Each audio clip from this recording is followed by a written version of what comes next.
Hello folks, this is Savoirs, and today I want to talk about Evil Dead the game, from a mainly most focused survivor perspective.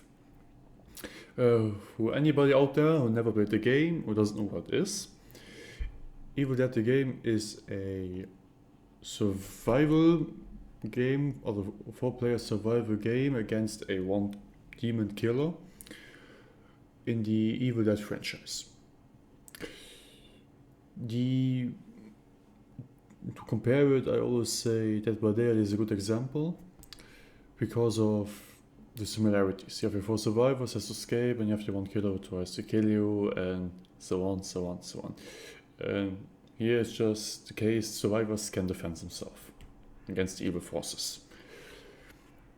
The topic I will discuss today is the kind of annoying mechanics that you encounter in every game mostly. For more the people don't know what I'm talking about, it's you start your game, you enter, you see which killer it is, and then you search your stuff, going for the objective, and sometimes the killer finds you and then goes into combat. The thing is, what I discovered is the possession of a normal standard unit can be so immensely overpowered that this one unit tanks everything. For the players out there, probably know what I mean. Possession is a key element in the game. To take control of survivors, over units, over trees, over cars, to get your points, that's fine already, but to buff a unit, one particular single unit, to a point where he's even stronger than the boss and can survive everything. And all survivors need to waste all their resources at once for one singular unit is a majorly problem. It doesn't depend. At the end, you have also your skill tree, and you can, on every single killer, you have the option to level up your standard infantry units in the skill trees of damage, survival, resistance, health, and earning more points. And when you encounter a max level player of one particular demon who just got for a singular standard unit, he doesn't need anything else. And this singular unit he can spawn randomly, and he can spawn through portal. He takes over one unit, he attacks, get defeated, takes over the next unit, and does the same thing again. And this can, at start of the game, very difficult for survivors who doesn't even level up, has good stuff or anything. That's what I say. In this particular reason, I thought I should talk about it. Even though I know if somebody sees this, but I want to talk about it because it ruins the game. Then it's not like every game is, you have your 4 different killers, you have all very new playstyles like survivors. Yeah, sure, you have your 4 killers, you have your warlord, you have your puppeteer, you have your necromancer, you have your newest addition, the witch. With all specific, unique abilities you can play. But why play like this when one normal single unit is enough? It's enough.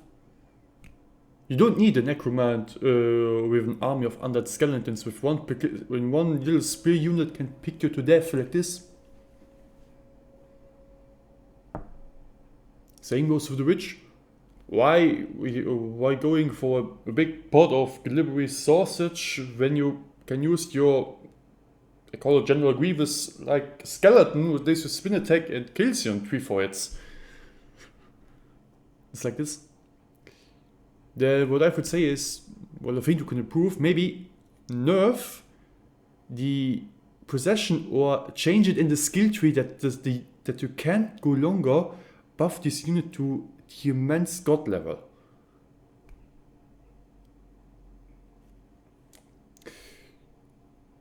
same goes also, what I think is a bit also annoying, possession predictor to take over survivors.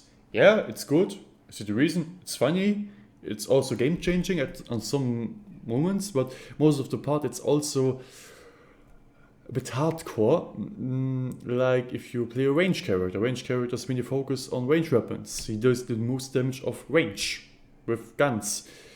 90% of the games is he takes over a ranged unit and wastes his ammo into nowhere just so he has no ammo.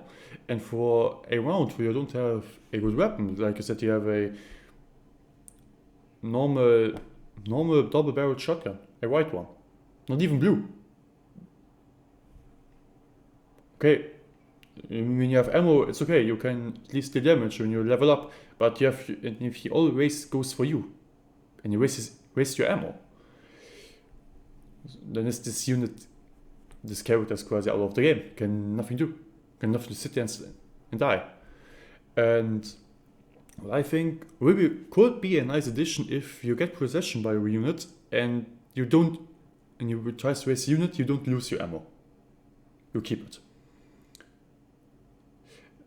Then this is because a very similar thing to the other topic I discussed, like the 1 minion skeleton unit, 1 normal standard. I figured out if you use a range character against these strong units, you deal more damage than a normal warrior who has already legendary weapon against this one. You give him a couple of headshots and it takes a while, yes, but it's more effective than to fight 4 against 1 on one single particular unit in melee combat. That's what I want to discuss to you guys. Here on open you see on the screen. If you see on the perk slots mostly for the killers, if you see on the Zapier Demon, every single killer is strategically built on buffing his units, buffing the boss, his abilities, and got some cooldowns. That's mostly everything for every single particular killer on his own perceptive selection. I like it, it's okay, it's nice. It's just to say, yeah, I want to boss my buff, I want to reduce cooldown, I want to strengthen my units, I want to keep more units out of portal, I want more energy. That's fine, yeah. But to buff only just the unit to get 1 minion to the unlimited power level is just annoying. The Savoirs have really no chance to defend themselves, even 1v1. This is very, very difficult with the very nice dodge mechanic